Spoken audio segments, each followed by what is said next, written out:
There we go. It's a live episode of Locked On Pelicans. Had some technical difficulties there to start. New season, new roster, kind of the same old Pelicans.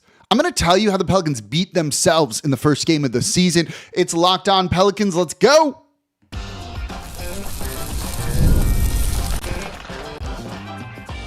You are Locked On Pelicans, your daily New Orleans Pelicans podcast, part of the Locked On Podcast Network.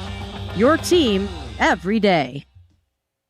Welcome to another edition of Locked On Pelicans, the daily podcast covering your favorite team, the New Orleans Pelicans and NBA, part of the Locked On Podcast Network, your team every day, available wherever you get your podcasts and available on YouTube.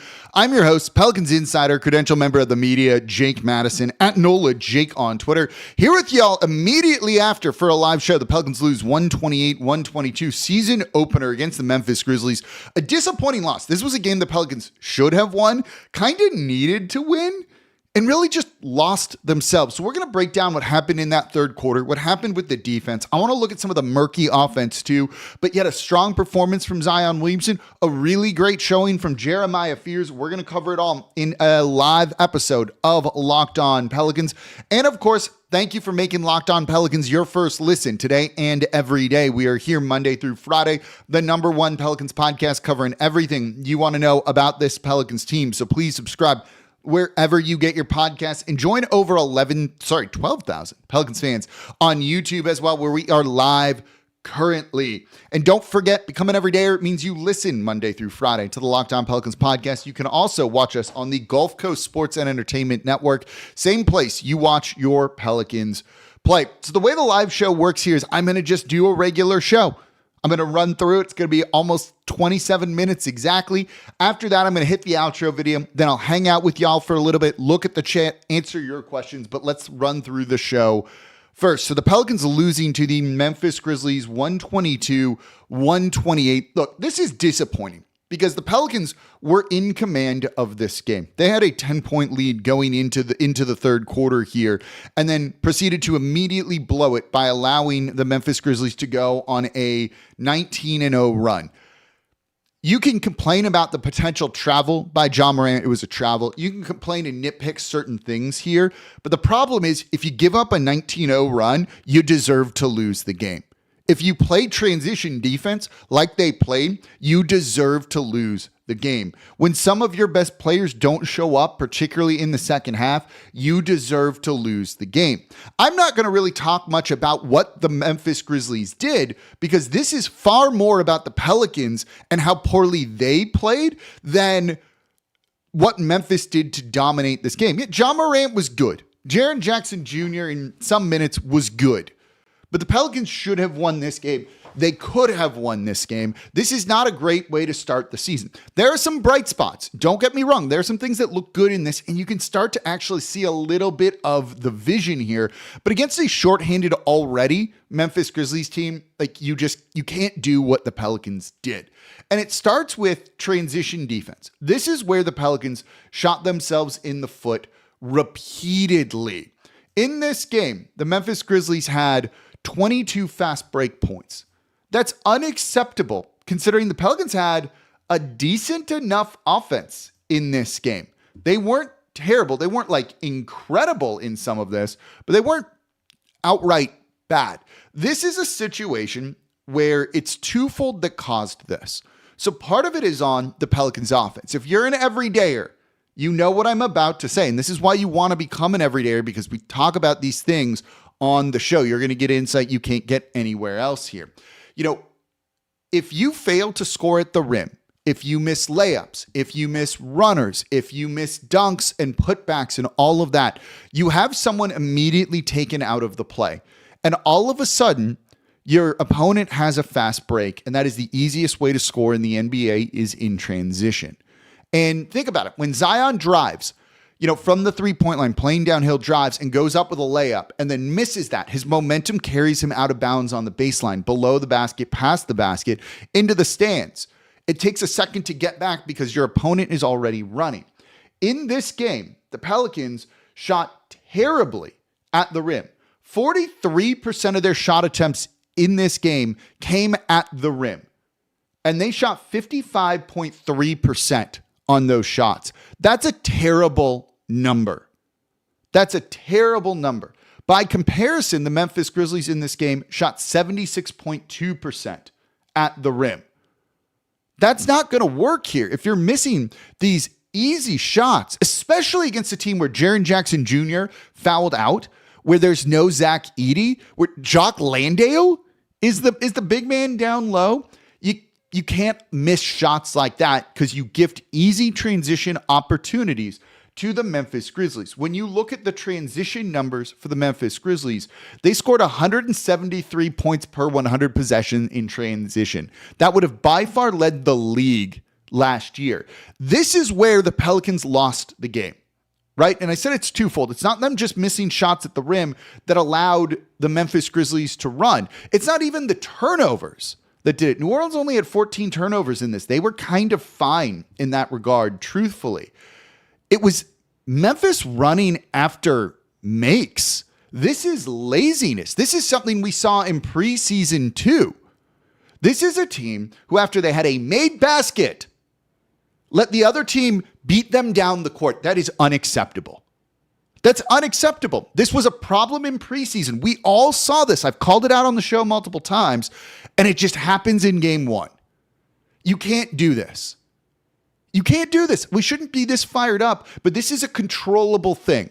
You know, this is one of those situations where like there's things you can control and things you can't control. This is one of the things the Pelicans can control because it has to do with effort. When you make a shot, get back. As simple as that. When you make a shot, get back.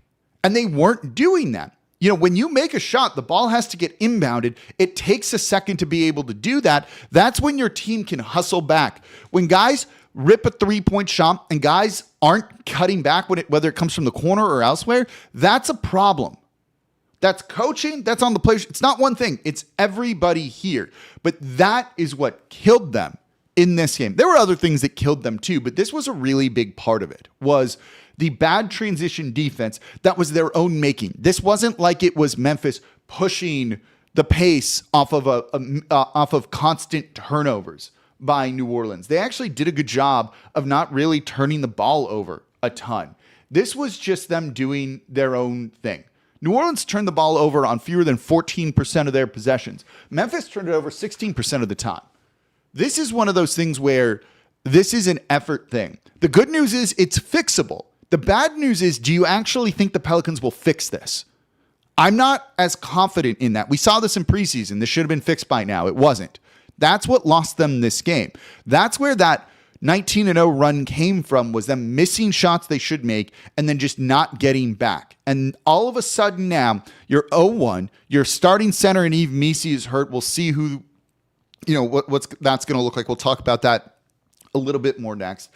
And it's just a winnable game that you refuse. You know, this is like, the phrase would be like snatching defeat from the jaws of victory, right? Isn't it? That's the opposite of it. It's usually like snatching victory from the jaws of the defeat. But for the Pelicans here, it's a reversal. The Pelicans beat themselves in this one, and that makes it feel just like the same old Pelicans, despite new leadership, a very much turned over roster. That's what makes this opening night loss so disappointing. Even if you saw some good things, just stop the basketball. The Pelicans refused to do that.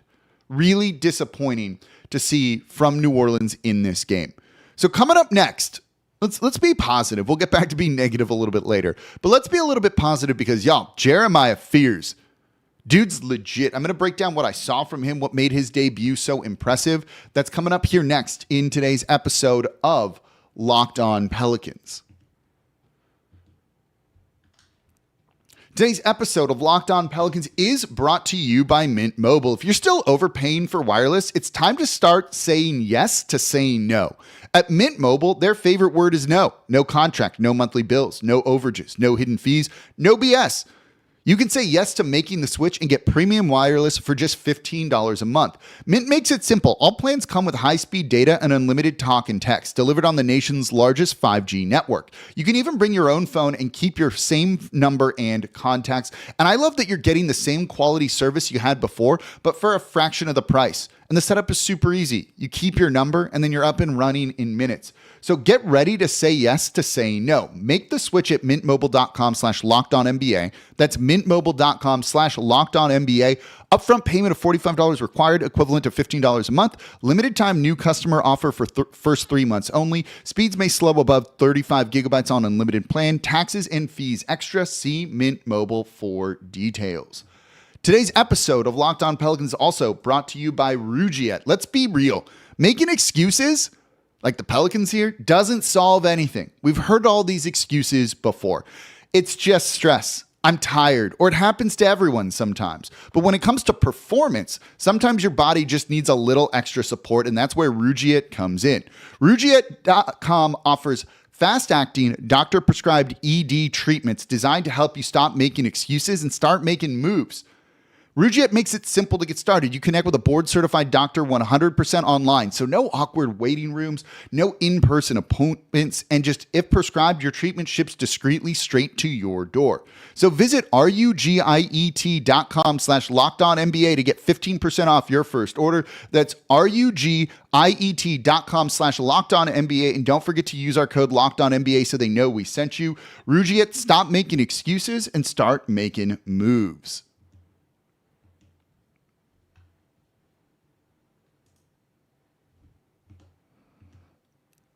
And thank you for making Locked On Pelicans your first listen today and every day. We are here Monday through Friday, the #1 Pelicans podcast, covering everything you want to know about this Pelicans team. So please subscribe wherever you get your podcast. Join over 11,000 Pelicans, 12,000 Pelicans fans on YouTube as well, and become an everydayer. It means you listen Monday through Friday to the Locked On Pelicans podcast. And if you're an everydayer, let me know in the comments down below. For your second listen, make it Locked On NBA Game Night.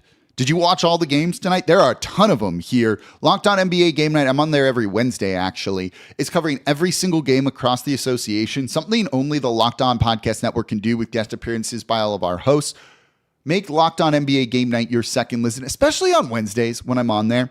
So we're doing the live show here, and I'm seeing the comments. Don't worry, I will be doing all of those things. We'll be responding to all of those in the bonus part of today's episode of Locked On Pelicans, but we're going to run through just the usual show here for Locked On Pelicans. So let's keep going with this. You know, there were some bright spots, and I think one of the things that was a huge bright spot, obviously, is going to be Jeremiah Fears, the rookie, the 7th overall pick. I thought was phenomenal in this game. I really have nothing to complain about with Jeremiah Fears in this game whatsoever. 17 points in a little over 18 minutes of action, 7 for 10 from the field, 70%, a perfect 3 of 3 from the line, 2 assists, and just 2 turnovers. Look, one of those turnovers late in the fourth quarter was not great, but he's a rookie. Like, what do you expect? Those type of things are going to happen. So I'm not really complaining when Jeremiah Fears at times looks like a rookie. But what you saw from him is a dude who's going to be a lead guard in the league. And this is going to tie into something I want to talk about in the next segment when it comes to the offense. You see the vision for him, right? This is someone who in this game got into the restricted area 6 times. 6 times, and went 5 for 6 in the restricted area. That's phenomenal for a rookie. And you see the speed, the way he's able to get around his defender, attack the basket, get the shot up, and put it in. You see the herky-jerky kind of changing gears moves that he has. That's what you call like the bag, right? And you saw him attack downhill, the rim get walled off, he stops, rises up, and gets the mid-ranger. Right? That's a really great change of pace kind of play from him. You know, compare him to Kyra Lewis Jr., who didn't have that. It was just him going downhill, being fast and attacking, and that was that.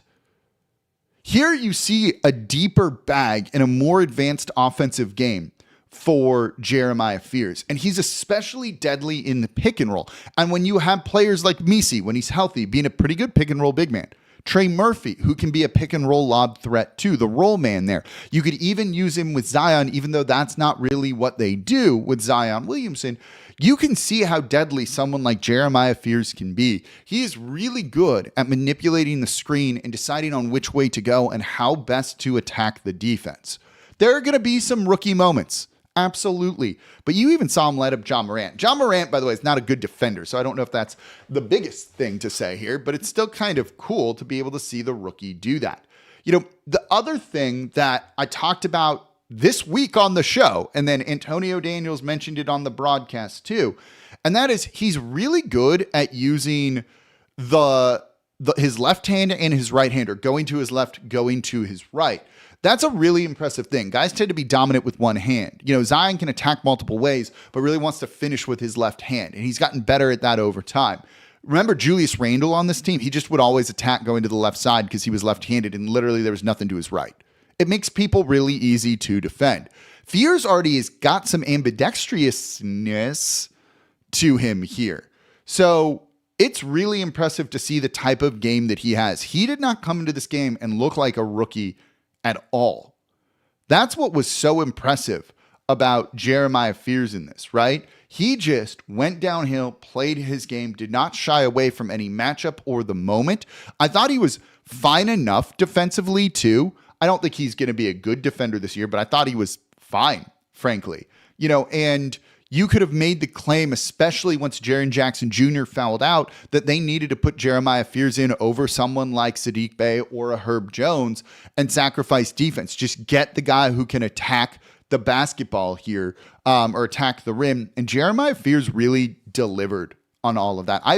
Look, y'all know I've been very high on him going into this draft. He looks like just a playmaker, a lead guard. This team has needed more creation, and they definitely found a lot of that in Jeremiah Fears. He looked really, really good, really impressive debut from the rookie.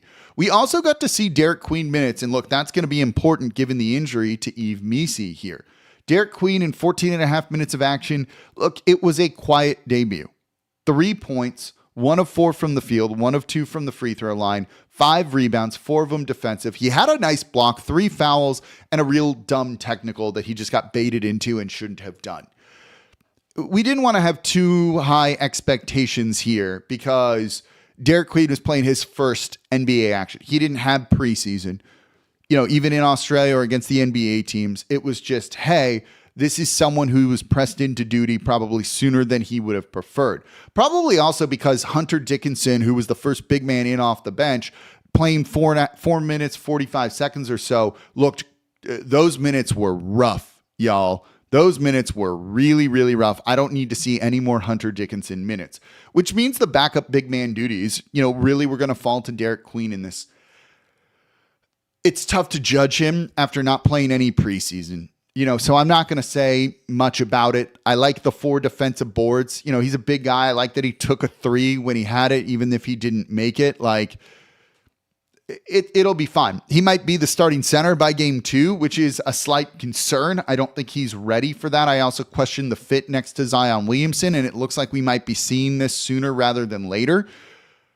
So he's going to need some time here, you know, and the injury to Yves Missi, let's focus on that for a moment here, is concerning because they were already not deep at all at the center position. Kevon Looney out, Carlo Makovich out. You basically had Missi, Hunter Dickinson, who was undrafted, and Derek Queen, who hasn't played at all. Now Missi goes down, and you have Hunter Dickinson and Derek Queen. They need to consider waiving Jaden Springer and signing somebody. They really, really need to consider doing that. Look, DeAndre Jordan is available, someone like that, just to get you someone that you can trust. Because the depth right there is rough. You need good center play. I actually thought Missi did pretty well in this game. Kind of a quiet night stat-wise, but I thought he looked overall pretty good. You need somebody there. They don't really have somebody there. That's a concern. That's the best thing I can say about it. So we'll see what they end up doing there, but that's something that they're already pressing. Look, if it's the Pelicans, it wouldn't be the Pelicans if someone who's barely played for the team is now pressed into starting duty, just like Derek Queen is likely going to be. Quiet night for him. We don't really need to grade him given that he just didn't get any of the preseason run. This was 14 minutes is more than what I was expecting from him in here. It didn't look great. I don't think he looked like trash, but what do you expect? Fears, though, looking good. Very, very pleased with what we saw from Jeremiah Fears. Let me know what you think about both rookies in the comments down below on YouTube here. So coming up next, and then after that, we'll get to your questions. We'll interact with the chat, and I'll hang out with y'all for a little while here. I want to get into kind of the offense and what it looked like. Where was Trey Murphy? What happened to Jordan Poole as the game went on? You can see some of the vision for what they want, but is this actually the right way to go? That's coming up here next in today's episode of Locked On Pelicans. Today's episode of Locked On Pelicans is brought to you by Skims Men's. When I found out Skims was making men's underwear, I'm wearing a pair right now, I was intrigued. I've heard so much about the quality from friends and family, so I had to give it a try. And let me tell y'all, it lives up to the hype. If you've ever had issues with underwear, whether it's fit, comfort, finding the right style, Skims is for you. Their men's line offers something for everyone, from boxer briefs to classic briefs, all designed with the perfect balance of comfort and style. I tried the 5-inch stretch boxer brief and I love it. I used to have boxers that were kind of like jersey material. It felt like you were just wearing basketball shorts all day long. And when you're wearing a suit or pants, that's not the most comfortable thing, or just the feel that you want. But I also want something that's comfortable all day long, breathable. I'm on planes a good bit or at the gym. Skims Men's 5-inch boxer brief does that. The material is fantastic without making it feel like I'm wearing jerseys or basketball shorts all day long.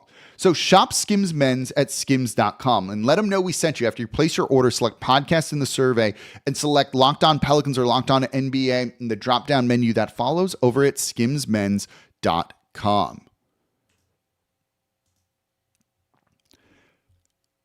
And thank you for making Locked On Pelicans your first listen today and every day. We are here Monday through Friday, the #1 Pelicans podcast, covering everything you want to know about this Pelicans team. So please subscribe wherever you get your podcasts and on YouTube as well. Don't forget, you can watch us on the Gulf Coast Sports and Entertainment Network every single weekday at 10:30 a.m. Same place you watch your Pelicans play. This show will be on there. If you just leave the channel on, turn it on in the morning, you'll see Locked On Saints, Locked On Pelicans, Locked On LSU with Matt Moscona, and Locked On SEC. For your second listen, though, make it all those shows, but really make it Locked On Saints. Ross Jackson, good friend of mine, is covering everything black and gold, part of the Locked On Podcast Network, your team every day. So let's keep talking about the Pelicans losing 128-122 to the Memphis Grizzlies. Again, a game that they should have won. A game that they should absolutely have won. There's no excuse for not doing this.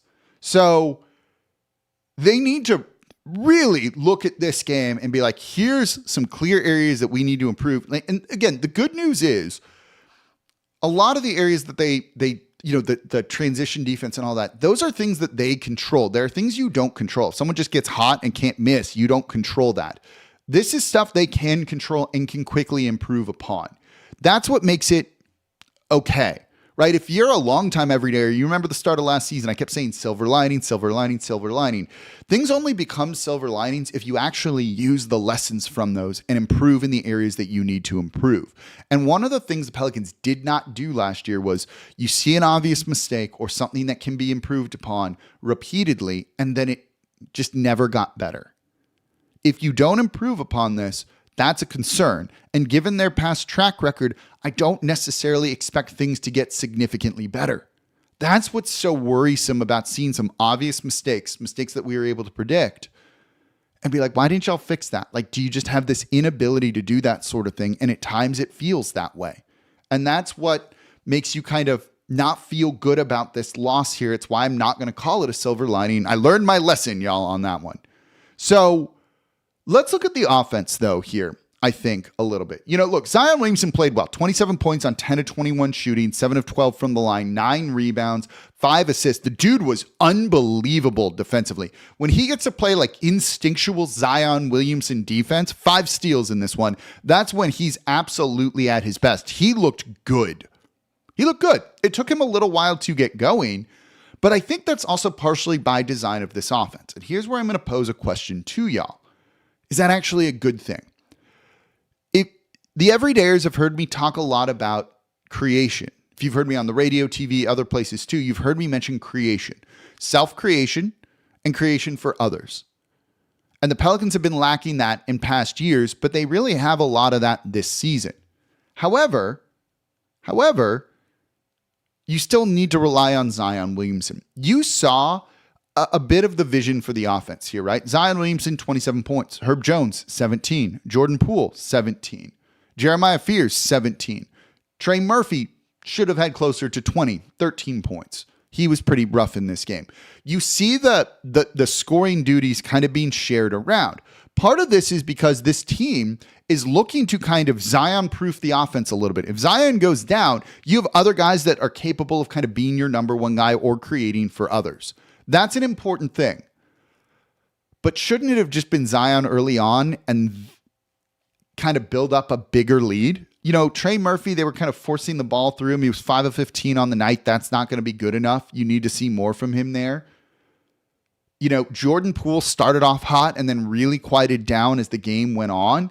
That's not ideal. You need to kind of find the right balance. And when you have almost like this many cooks in the kitchen, it can be kind of tough. You see the vision, you see the shared creation, the shared shot making, the shared scoring, but is that exactly what you want to be doing all as much as they are? Or do you just want to do that in the minutes that Zion's not out there on the court? This is something that I'm going to be keeping an eye on here, but you do see a little bit of what they're trying to do. And they did come close to winning, and it almost worked. And if they make one or two more shots, we're going to be talking about this very, very differently. So it's worth to see kind of what happens with this on Friday in the home opener against Victor Wembanyama. So that's going to do it for this episode of Locked On Pelicans. We're going to do the live bonus show after this, but we're going to hit the video at the end here. So as always, I'm your host, Jake Madison, at NOLA Jake on Twitter. This is the Locked On Pelicans podcast, part of the Locked On Podcast Network, your team every day. Stick with me if you're live on YouTube. If not, I'll see y'all tomorrow.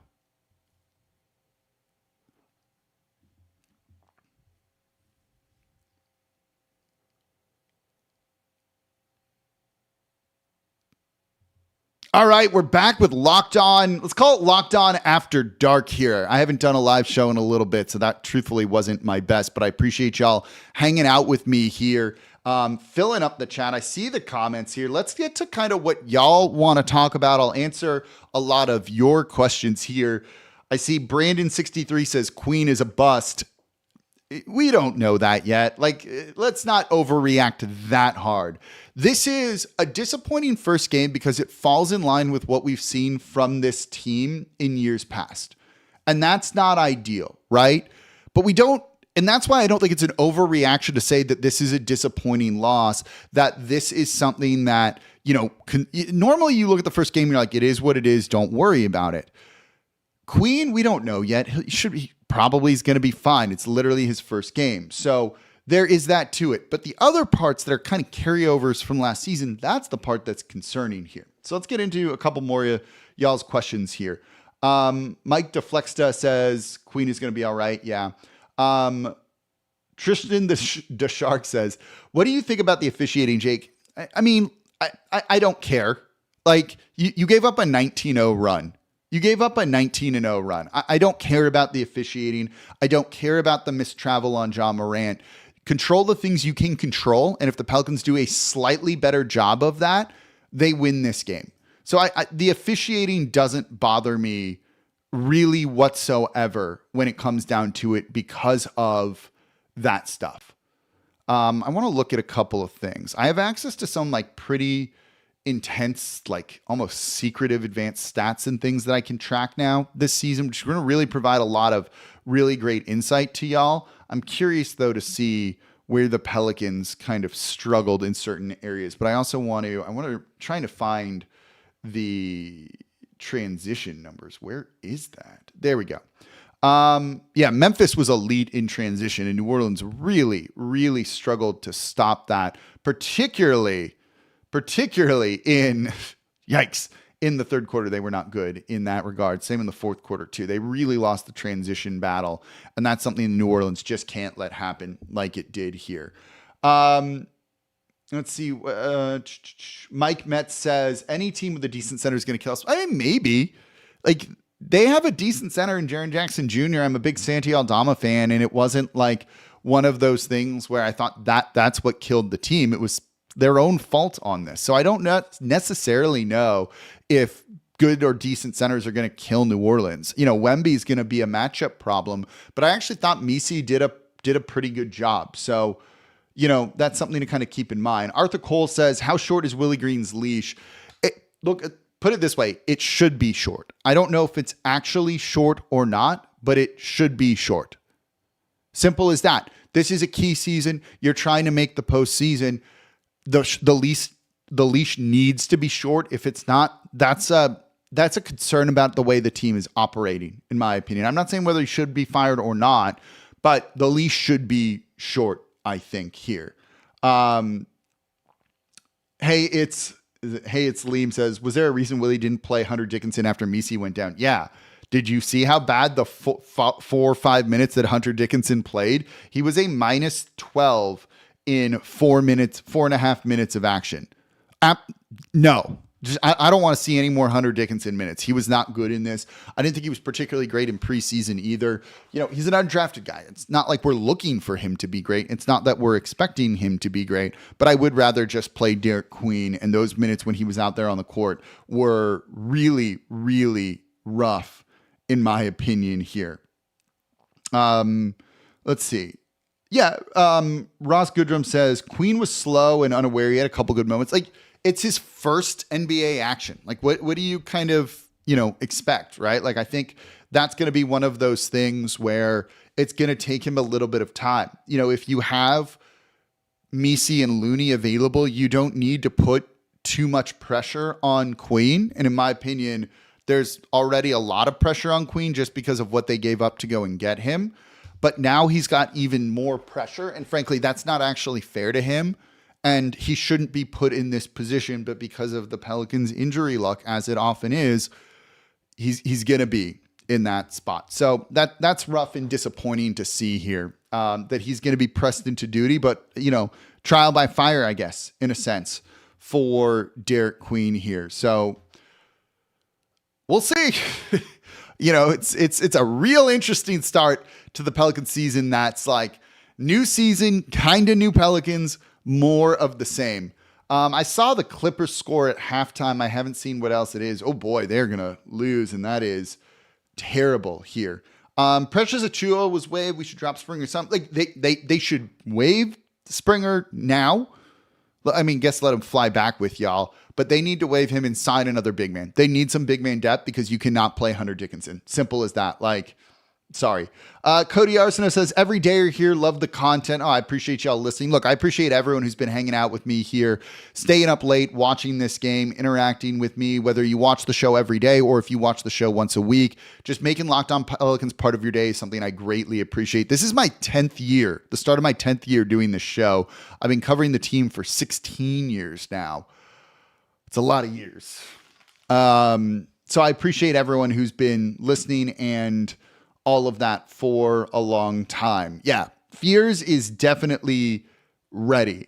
Memphis had 12 block shots, and it seemed like they were all against number one and Trey Murphy the third. I think I might be able to track that potentially and see who had their shot blocked. Hold on, let's see. I have access to more stats than I've had before that could potentially help. I don't know if I have access to that one. I'm still kind of learning some of these things. So it's going to lead to a lot of really good insight for y'all. Yeah. Zion's shot was blocked 4 times in this one. Herb had 3 shots blocked. Jordan Poole had 2. Only Trey Murphy only had 1 shot of his blocked, by the way. So yeah, there you go. But that happens to Zion. When you play downhill and score like that, that's naturally going to be a thing here. Fears didn't have a block shot. It was really just the starters for the most part. Sadiq Bey had 1. Derek Queen had 1. With Zion, I'm not really worried about that. It's just they got to finish better. One of the things when you look at Zion in this is 10 of 21 from the field. He needs to be scoring a little bit better than he does at the rim, because that's what kills them also in transition defense. So there is that aspect of it too. He missed 1, 2, 3, 4, 5 shots in the restricted area. You've got to get a little bit better about that. I don't mind 1 or 2 blocks, but that's too high of a number. He needs to be shooting like 50% or better, particularly down low here. Joshua says, why doesn't Zion get all the calls other stars get? He kind of does. If you look at his free throw rate and like what his free throw numbers are, they're just as high, if not higher, than almost everybody in the league. But also big men are officiated differently than guards. Guards get, you need less contact to send a guard to the line. This is not how it should be, but it's just kind of how it is. So that's something to keep in mind here. Stop playing Hawkins, put Jose in. I love the rookie. Zion forced the ball up a little bit too much. I mean, maybe, but you need Zion to do some of that. In terms of Jose, him not getting any minutes, I thought was kind of surprising. They really wanted to give Jordan Hawkins some run. He hit his 2 threes and he rebounded decently well. I mean, I don't know. I don't know if I really have a complaint there. You know, you can't play Jose Alvarado with Jeremiah Fears. That backcourt is way, way too small.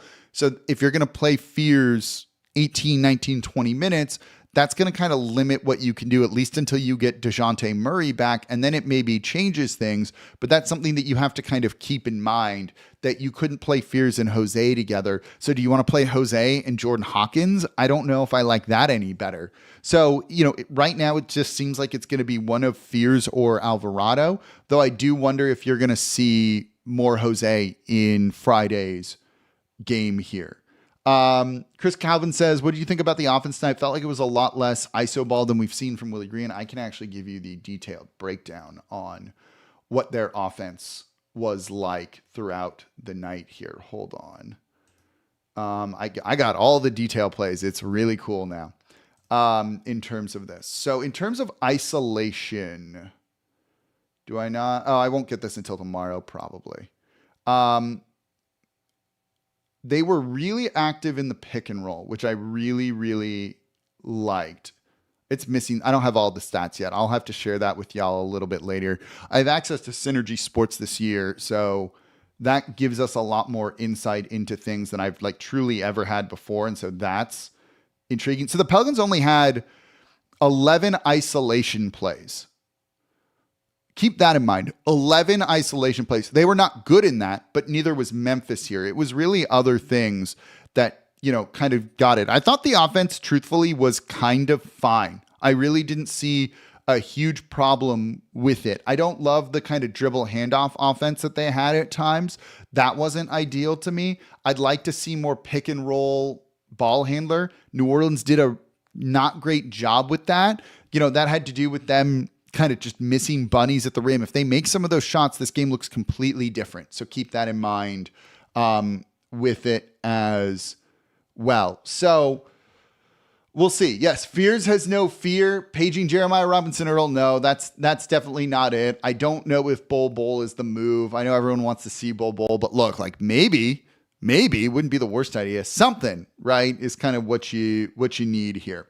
All right, I got to go do a couple of other locked on things. So I appreciate everyone jumping in here, hanging out with me. We'll do more of these as the season goes on, but I wanted to hang out with y'all, spend some time with y'all on opening night here. That was frustrating game, but I'm glad real basketball is back. So again, as always, I'm your host, Jake Madison, at NOLA Jake on Twitter. This is the Locked On Pelicans podcast, part of the Locked On Podcast Network, your team every day. Be back with y'all tomorrow. Going to have a guest on the show. It's going to be a lot of fun. See you then.